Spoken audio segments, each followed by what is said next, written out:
मेरी आदत थी कि मेट्रो में चढ़ते ही मैं इधर उधर नजर डाल लेता था कि इतनी रात खाली डिब्बे में क्या पता कौन साला चोर लुटेरा बैठा हो मौके की ताक में। रात के 1:30 बज चुके थे तो बॉगी में मेरे अलावा मुझे केवल 3 लोग दिखे। एक लड़का जो बॉगी के बिल्कुल लास्ट में बैठा था और उसके ठीक सामने 2 लोग और बैठे थे। और फिर मेरा ध्यान उस लड़के की ओर गया। वो पता नहीं क्यों कुछ अजीब सा लग रहा था।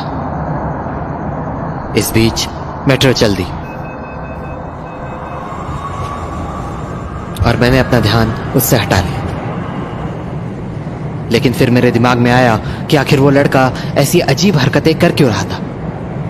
तो मैंने उस लड़के की ओर वापस देखा तो लगा जैसे वो कुछ इशारा सा कर रहा है, शायद मुझे कुछ दिखाना चाहता है वो। और फिर मैंने उन पर नजर डाली जो 2 लोग उसके सामने की सीट पर बैठे हुए थे। उनमें से एक आदमी था और उसके साथ एक बुरखे वाली औरत शायद बीमार थी या बहुत थकी हुई, क्योंकि उसके साथ बैठे आदमी ने उसे पकड़ रखा था।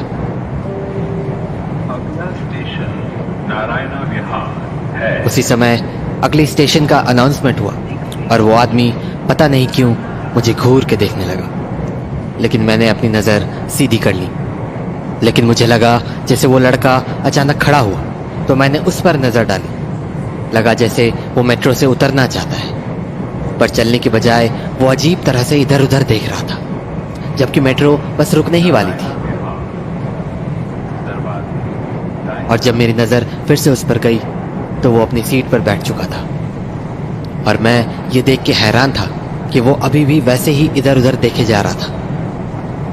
और जब मैंने देखा कि कभी वो हाथ जोड़ रहा है और कभी आंखें बंद कर ले रहा है तो मुझे लगा इसे हो क्या गया है, ये पागल वागल है क्या।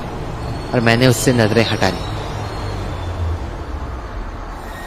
मेट्रो रुकी तो मुझे लगा वो पागल लड़का शायद अब यहीं उतरेगा, इसीलिए मैंने उस पर एक बार फिर नजर डाली तो वो अपनी सीट पर ऐसे बैठा हुआ था जैसे वो खड़ा होने जा रहा हो। पर अभी भी वो बस कभी गेट की ओर देख रहा था तो कभी अपने सामने बैठे आदमी औरत की ओर। मेरी नज़र फिर से उस आदमी और बुरखे वाली औरत पर गई, पर वो तो ऐसे आराम से बैठे हुए थे जैसे उनके सामने वो अजीबो गरीब हरकतें करने वाला लड़का उन्हें दिख ही नहीं रहा, जबकि वो लड़का उन्हीं के सामने बैठा बैठा कांप रहा था। फिर मुझे लगा कहीं ये साइको वाइको तो नहीं है। ऐसा है तो फिर इसका कोई भरोसा नहीं है। अब मुझे उससे डर सा लगने लगा था। मैंने ये सोच के गेट पर नजर डाली कि अगला स्टेशन बस आने ही वाला है। अगर इससे कोई खतरा महसूस हुआ तो ट्रेन रुकते ही उतर के दूसरे डिब्बे में चढ़ जाऊंगा। वैसे भी मैं गेट के बिल्कुल पास में था।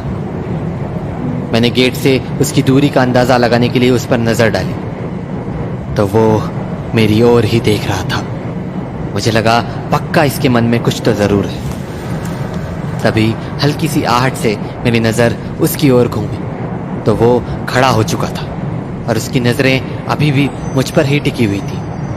मैं अभी सोच ही रहा था कि ये करना क्या चाहता है कि मेट्रो रुकी और वो मेरी ओर भागा। खतरा अपनी ओर आता देख के मैं खड़ा हो गया, पर मेरे सामने आते ही वो जितनी तेजी से आया था उतनी तेजी से घूमा और गेट के बाहर निकल गया। तो मैं वापस सीट पे बैठ गया और मुझे खुद पे हंसी आई कि मैं पता नहीं उससे डर क्यों रहा था। मेरा डर अभी दूर ही हुआ था कि कुछ खटखटाने की आवाज सुन के मेरी नजर सामने गई तो वो पागल लड़का खिड़की के बाहर दिखा।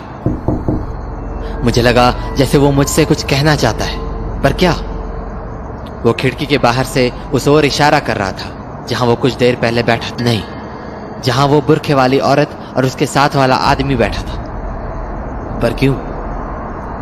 मैंने सोचा उन दोनों में ऐसा क्या है जो ये मुझे दिखाना चाह रहा है। मुझे गुस्सा आने लगा था उस पे कि खुद तो पागल है ही, मुझे भी पागल कर देगा। लेकिन उसने अपना हाथ अपनी गर्दन पर रखा और फिर बार बार अपनी गर्दन को एक ओर लुढ़काकर मुझे कुछ इशारा सा करने लगा, मारने का इशारा। और फिर मैंने उस आदमी और उस बुरखे वाली औरत की ओर ध्यान से देखा और मेरे होश उड़ गए। उस आदमी का जो हाथ बुरखे वाली औरत की कमर पर था वो खून से सना हुआ था और औरत की गर्दन एक ओर लटकी हुई थी। मतलब वो मर चुकी थी। ये देख के तो जैसे मेरा खून ही जम गया। मैं जान बचाकर वहां से भागना चाहता था, लेकिन तब तक ट्रेन चल पड़ी और वो लड़का खिड़की से दिखना बंद हो गया। तभी आहट सी हुई और मैंने बिना सर घुमाए उस आदमी की ओर देखा तो वो अपनी सीट से खड़ा हो चुका था। मैं समझ गया कि अब मेरी जान उसके ही हाथ में है, और जब मुझे लगा कि वो किसी भी पल मेरे सामने होगा तो ये दिखाने के लिए कि मैं सो रहा हूं और मैंने कुछ नहीं देखा, मैंने अपनी आंखें बंद कर ली। मुझे मेरी ओर आते उसके कदमों की आहट साफ सुनाई दे रही थी। उसके कदमों की आहट अब मेरे बहुत पास आ चुकी थी। जब उसके कदमों की आहट मेरे बिल्कुल पास आकर थम गई तो इत्र की जोर की महक आई। उसके इत्र से मैं समझ गया कि या तो ये उस बुरखे वाली का पति है या। मैंने आंखें बहुत हल्की सी खोल के देखना चाहा कि वो इस वक्त है कहां, और मुझे उसकी खौफनाक लाल आंखें दिखी। मेरा तो जैसे खून जम गया, पर मैंने पूरी ताकत से खुद को कांपने से रोका हुआ था, क्योंकि मैं जानता था कि अगर इसे जरा सा भी अंदाजा हो गया कि मैं जाग रहा हूं तो वो मुझे भी जिंदा नहीं छोड़ेगा। तभी उसने मेरी आंखों के ठीक सामने बड़ा सा छुरा लहराया। मैं इतना डर गया था कि किसी भी पल बेहोश हो सकता था, लेकिन मुझे कुछ आवाज आई। वो मेरे बगल में ही बैठ गया था और उसकी नजर अभी भी मुझ पर ही टिकी हुई थी। शायद वो मेरी किसी हरकत का इंतजार कर रहा था। उसी समय मुझे अनाउंसमेंट की आवाज सुनाई दी। अगला स्टेशन राजौरी का मतलब अगला स्टेशन आने वाला था। तभी मुझे लगा जैसे वो सीट से खड़ा हुआ, पर क्यों? उसने धीमे कदमों से अपनी सीट की ओर जाना शुरू किया। तब मुझे समझ आया कि जब वो अपनी सीट से उठा था तो वो बुरखे वाली औरत लुढ़क गई थी और उसे डर था कि अगले स्टेशन में किसी के चढ़ने पर उस लाश का राज न खुल जाए। शायद इसीलिए वो किसी और की ट्रेन पर चढ़ने से पहले उस बुरखे वाली को सीधा कर देना चाहता था। और बस मेरे पास अपनी जिंदगी बचाने का बस वही मौका था। तो जैसे ही ट्रेन रुकी और गेट खुलने की आवाज आई, मैं जानता था कि ट्रेन का गेट 15 सेकंड के लिए ही खुलता है। तो कुछ सेकंड गुजरते ही मैं अपनी जगह से खड़ा हो गया। मेरे खड़े होने की आहट से उसके कदम थम गए और वो मेरी ओर पलटा। शायद वो ये सोच रहा था कि मुझ पर झपटे या उस लाश को संभाले। और बस मैं भाग खड़ा हुआ। वो भी भागकर गेट तक पहुंचा, पर तब तक गेट बंद हो चुका था। और तब मैंने उस खौफनाक शक्ल को पहली बार ठीक से देखा। शीशे से मुझे देखती उसकी लाल आंखें मुझ पर ही टिकी थी और उसके हाथ में चमकते हुए छुरे का एक ही मतलब था कि अगर मैंने किसी के सामने मुंह खोला तो मेरा भी वही हाल होगा जो उस बुरखे वाली औरत का हुआ है।